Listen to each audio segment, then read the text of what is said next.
Hello बच्चों, कैसे हो आप। मैं राजहंस वेदांश केमिस्ट्री में आपका स्वागत करता हूं। पिछला जो सेशन चल रहा था उस सेशन में हम लोग पढ़े थे लॉ ऑफ रेसिप्रोकल प्रोपोर्शन, और आगे जो हम लोग को देखना है लॉ, वो लॉ क्या है तो गैलुसाक लॉ। गैलुसाक लॉ क्या होता है तो देख लेते हैं। बहुत ही आसान है और आप लोग जो है सो कंटिन्यू वीडियो देखते रहिएगा। टॉपिक वाइज हम जो है सो एक्सप्लेन करते जा रहे हैं, एक एक टॉपिक को पॉइंट टू पॉइंट एक्सप्लेन कर रहे हैं, तो समझने में कहीं भी दिक्कत नहीं होनी चाहिए। अगर समझने में कहीं भी दिक्कत हो तो आप कमेंट करके हमें बताइएगा कि कहाँ पर दिक्कत हो रहा है, उसको हम दूर करने का प्रयास करेंगे। तो चलते हैं टॉपिक की ओर। टॉपिक क्या है तो गैलुसाक लॉ। तो ये लॉ किसके द्वारा दिया गया था तो गैलुसाक के द्वारा दिया गया था। कब दिया गया था तो 1808 में दिया गया था। ये लॉ क्या कहता है तो ये लॉ कहता है gases react with each other in simple ratio of their volume, and if the product is also in gaseous state, then the volume of product also bears a simple ratio with the volume of reactant when all volume measured under similar condition of temperature and pressure। तो ये तो मान लीजिए गैलुसाक law का definition हो गया। इसका concept क्या होगा तो इसका कॉन्सेप्ट जो है इसका कॉन्सेप्ट जो है हम लोग समझने का प्रयास करते हैं। बहुत ही आसान है। ये टॉपिक समाप्त होने के बाद हम लोग जो है जो भी लॉ ऑफ केमिकल कॉम्बिनेशन पढ़े हैं उस पर कुछ जो है न्यूमेरिकल बनाने का प्रयास करेंगे, और हम लोग को कॉन्सेप्ट तो क्लियर हो ही गया होगा, तो आसानी से जो है सो हम लोग न्यूमेरिकल क्या कर सकते हैं, बना सकते हैं। लेकिन हम लोग फिर भी जो है सो कुछ क्वेश्चन सब देखेंगे बना करके कि बनता है कि नहीं बनता है। ठीक है, तो आप लोग देखते जाइए। तो लॉ ऑफ गैलुसाक लॉ हम लोग देख रहे थे। गैलुसाक लॉ इसको जो है सो एग्जाम्पल के माध्यम से समझने का प्रयास करते हैं। सबसे पहला एग्जाम्पल देखते हैं कि फर्स्ट एग्जाम्पल फर्स्ट में जो है H2 प्लस Cl2 दोनों रिएक्ट करके क्या बनाता है तो 2HCl। H2 प्लस Cl2 दोनों रिएक्ट करके क्या बनाता है 2HCl। इसका स्टेट गैसियस, ये भी किस स्टेट में गैसियस, ये भी किस स्टेट में गैसियस स्टेट में। ठीक है, अब जो है अगर देखिएगा हाइड्रोजन का मोल तो ये 1 मोल है, ये भी कितना है 1 मोल है, और ये कितना है 2 मोल है। अब हम लोग को चूंकि वॉल्यूम के टर्म में कॉन्सेप्ट समझना है इस लॉ के थ्रू, तो वॉल्यूम हम लेते हैं नहीं, तो इसका अगर वॉल्यूम लीजिएगा तो इसका वॉल्यूम अगर लें तो 1 वॉल्यूम। ठीक है, इसका भी 1 वॉल्यूम, और इसका तो 2 वॉल्यूम नहीं 2 वॉल्यूम। यहाँ रेशियो अगर लेना चाहें तो रेशियो इसका क्या हो जाएगा तो रेशियो इसका हो जाएगा 1:1:2। रेशियो क्या हो जाएगा 1:1:2। अब जो है इस यानी कि गैलुसाक लॉ का कॉन्सेप्ट थोड़ा क्लियर करते हैं। कैसे क्लियर होगा, इतना तो हम केमिकल इक्वेशन देख करके लिख सकते हैं, सिंपल है। इतना केमिकल इक्वेशन देख करके लिखना बहुत ही आसान है। 1 मोल 1 मोल 2 मोल 1 वॉल्यूम 1 वॉल्यूम 2 वॉल्यूम। अब ये वॉल्यूम तो हमको देगा नहीं, तो देगा क्या, कौन सा वॉल्यूम हमको देगा, तो उस वॉल्यूम के अनुसार जो है सो हम क्या करेंगे तो इसको सॉल्व करके देखेंगे। ठीक है, उस वॉल्यूम के अनुसार। तो मान लीजिए अगर ये आपको 100 ml देता है, कितना देता है 100 ml, तो ये भी कितना 100 ml ही लेना होगा, और यहाँ बनेगा कितना तो 200 ml। कितना 200 ml। ठीक है, 200 ml। अगर ये हम कितना लेते हैं 200 ml लेते हैं नहीं, और तो ये भी हमको 200 ml लेना होगा, और ये बनेगा कितना तो 400 ml। कितना बनेगा 400 ml बनेगा। ठीक है, अब इसको समझते हैं फिर से। यानी कि 100 ml H2 जो है 100 ml H2 जो है 100 ml Cl के साथ क्या करेगा रिएक्ट करेगा नहीं, यानी 100 ml H2 को रिएक्ट करने के लिए कितना Cl2 चाहिए तो 100 ml Cl2 चाहिए नहीं, और बनेगा कितना तो 200 ml नहीं 200 ml। तो अगर यहाँ पर हम मान लीजिए ये 40 ml लेते हैं तो ये कितना लेना पड़ेगा तो ये भी 40 ml ही लेना पड़ेगा, और ये बनेगा कितना तो 80 ml बनेगा। अगर ये हम 20 ml लेते हैं तो ये कितना लेना पड़ेगा तो ये भी 20 ml लेना पड़ेगा नहीं 20 ml लेना पड़ेगा, और ये बनेगा कितना तो 40 ml नहीं 40 ml बनेगा। अब आपको यहाँ पर यानी कि एक क्वेश्चन दे दे, क्या क्वेश्चन दे दे तो मान लीजिए कि क्वेश्चन दे दे कि अगर ये हम 30 ml लेते हैं तो यानी कि 30 ml H2 को रिएक्ट करने के लिए कितना क्लोरीन चाहिए, नहीं, यानी कि ये कितना चाहिए, और क्या कहे तो ये कितना बनेगा, नहीं, ये कितना बनेगा। इसी तरह का क्वेश्चन किस पर आएगा, तो गैलुसाक लॉ पर। तो आप जानते हैं कि अगर ये 30 ml लिए हैं तो ये भी हमको कितना लेना पड़ेगा, तो 30 ml लेना पड़ेगा, और यहाँ पर ये कितना बनेगा, तो ये जो है 60 ml बनेगा, ठीक है, 60 ml बनेगा। तो बहुत ही आसान है, यानी कि देख लिए एक एग्जाम्पल के थ्रू तो हम लोग देख लिए, अब लोग जो है सो दूसरा एग्जाम्पल के थ्रू चलते हैं, ठीक है, दूसरा एग्जाम्पल के थ्रू समझने का प्रयास करते हैं।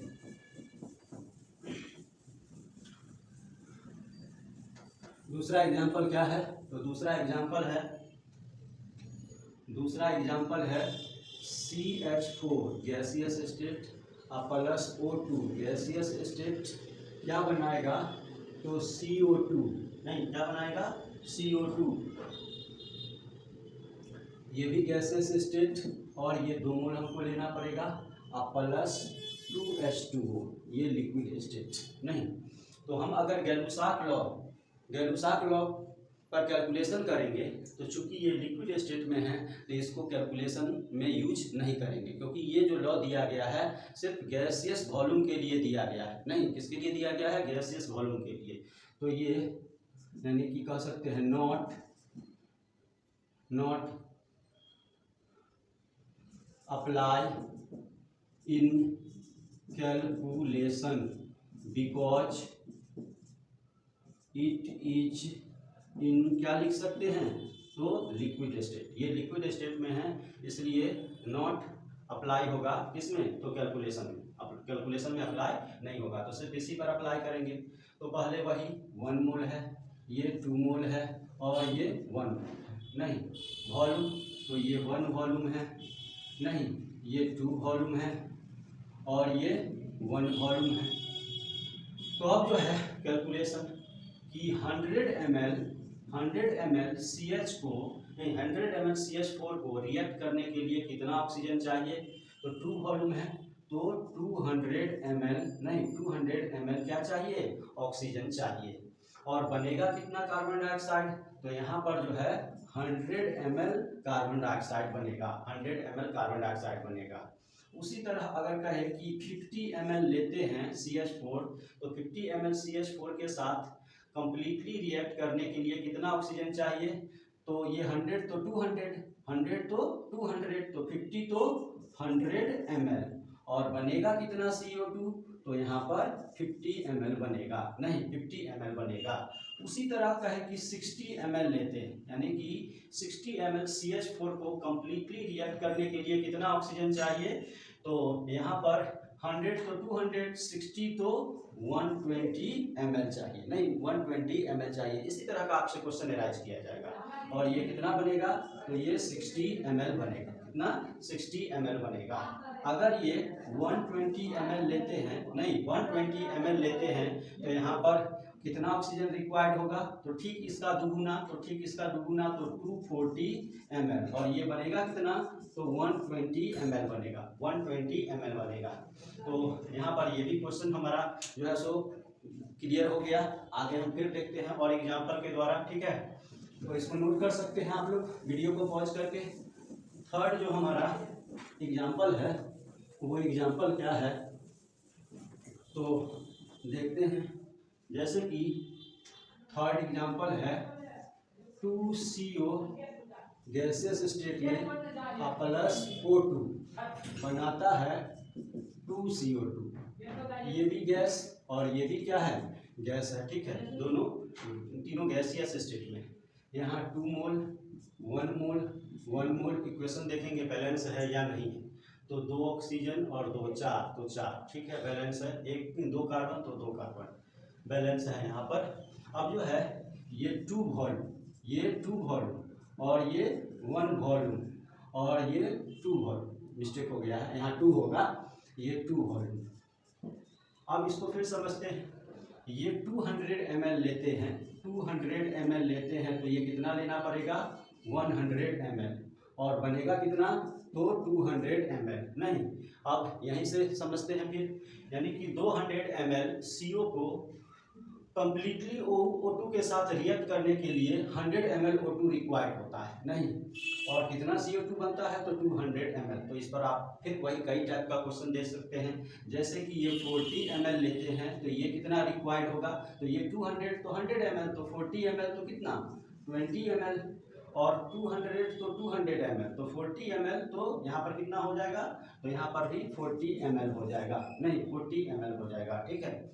उसी तरह यानी कि अगर ये हम 10 ml लेते हैं नहीं, अगर ये 10 ml लेते हैं तो कितना ये बनेगा, तो जितना ये रिक्वायर्ड होगा उतना ही ये बनेगा। तो 10 लेते हैं तो इसका दुगुना रिक्वायर्ड होता है तो 20 ml, और ये भी कितना बनेगा तो 20 ml बनेगा नहीं 20 ml बनेगा। तो इसको भी आप नोट कर सकते हैं। फिर जो है आगे हम अगला एग्जाम्पल देखते हैं नहीं, अगला एग्जाम्पल देखते हैं।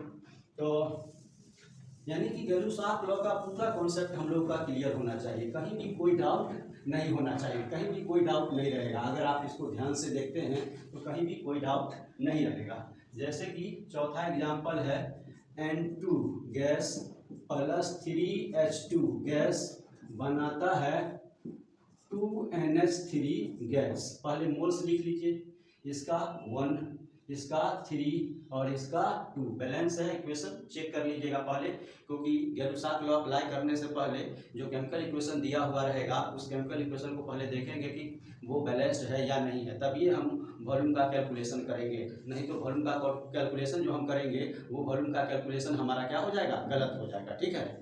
तो यहाँ पर 1 वॉल्यूम, फिर 3 वॉल्यूम, फिर 2 वॉल्यूम, फिर 2 वॉल्यूम, ठीक है 2 वॉल्यूम। तो ये अगर हम 100 ml लेते हैं तो ये कितना रिक्वायर्ड होगा, तो 300 ml, और ये बनेगा कितना, तो 200 ml। कितना बनेगा, 200 ml बनेगा, ठीक है 200 ml बनेगा। तो वही मान लीजिए ये 20 ml लेते हैं तो ये 1 लेते हैं 1 वॉल्यूम, तो 3 वॉल्यूम रिक्वायर्ड होता है ये, यानी नाइट्रोजन 1 वॉल्यूम लेते हैं तो 3 वॉल्यूम हाइड्रोजन रिक्वायर्ड होता है। तो 20 ml अगर हम नाइट्रोजन लेते हैं तो कितना हाइड्रोजन रिक्वायर्ड होगा, तो 3 × 20 यानी कि कह सकते हैं 60 ml, और बनेगा कितना, तो बनेगा यानी कि 2 × 20 यानी कि 40 ml बनेगा, 40 ml बनेगा। उसी तरह जो है अगर ये हम 10 ml लेते हैं तो 3 × 10 यानी कि 30 ml रिक्वायर्ड होगा, और बनेगा कितना, तो बनेगा यहाँ पर 2 × 10 यानी कि 20 ml। तो इसका कॉन्सेप्ट आपको क्लियर हो गया होगा, इसमें कहीं दिक्कत नहीं होना चाहिए। अगर कहीं प्रॉब्लम हो, समझ में नहीं आया हो, तो आप नीचे कमेंट करके बता सकते हैं, फिर हम अगले वीडियो में उसको एक्सप्लेन कर देंगे, ठीक है। तो आगे हम लोग चलेंगे, इसको आप लोग नोट कर सकते हैं। अब अगला और लास्ट लॉ जो हम लोग को पढ़ना है, अगला और लास्ट लॉ जो पढ़ना है वो है एवोगाड्रोज लॉ, नहीं एवोगाड्रोज लॉ। तो छठा Avogadro's law,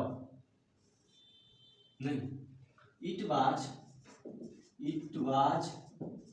given by Avogadro in 1811। ये लॉ क्या कहता है, तो according to this law at constant temperature and pressure equal volume of all gases contain equal number of molecules।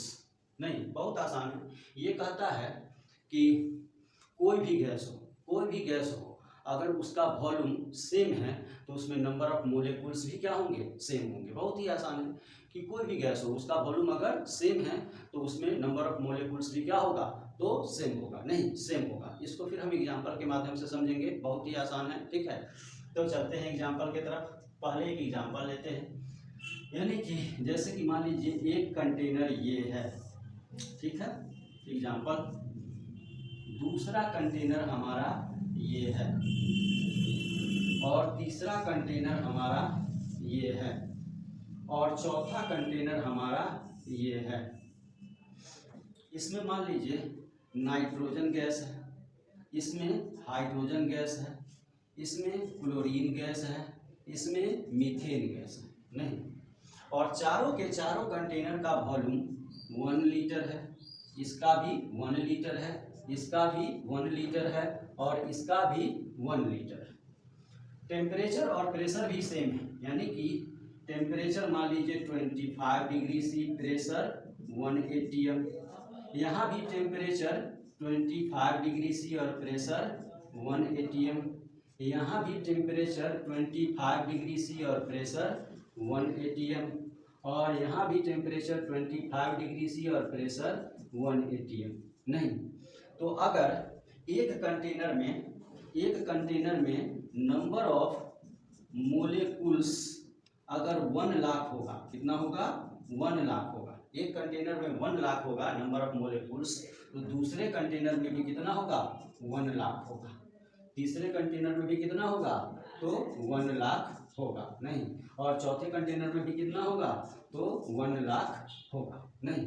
तो यही इस लॉ का कॉन्सेप्ट था कि गैस कोई भी हो, अगर टेम्परेचर एंड प्रेशर सेम है और वॉल्यूम भी सेम है, तो जितना, यानी कि एक कंटेनर में गैस के नंबर ऑफ मोलेकुल्स होगा उतना ही सभी कंटेनर में भी क्या होगा, तो नंबर ऑफ मोलेकुल्स होगा।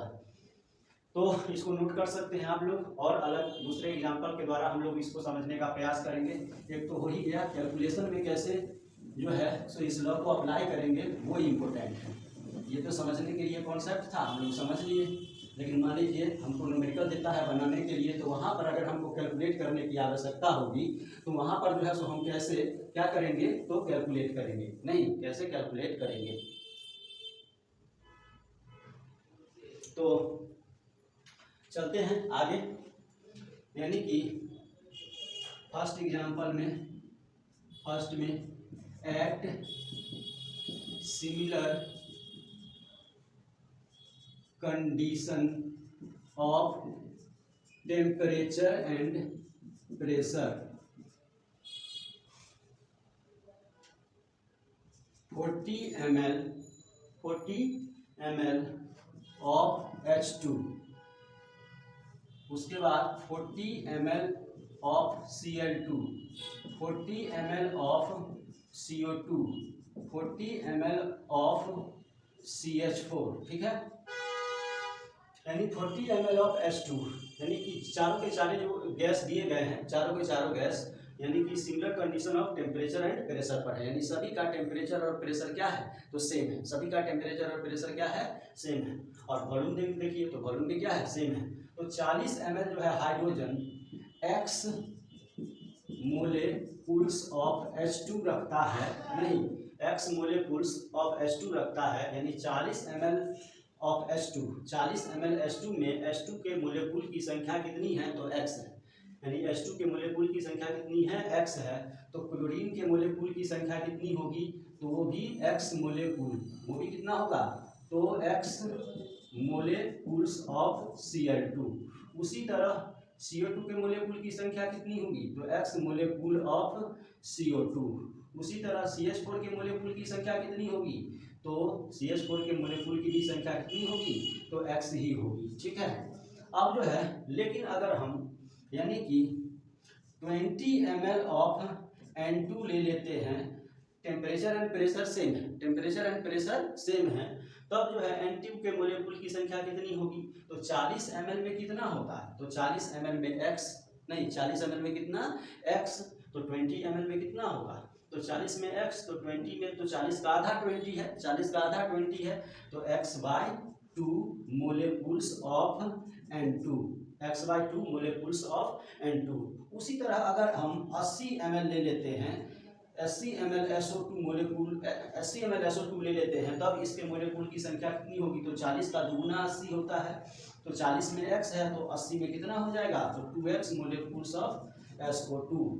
इसका मतलब क्या हुआ, तो दैट इज, नहीं,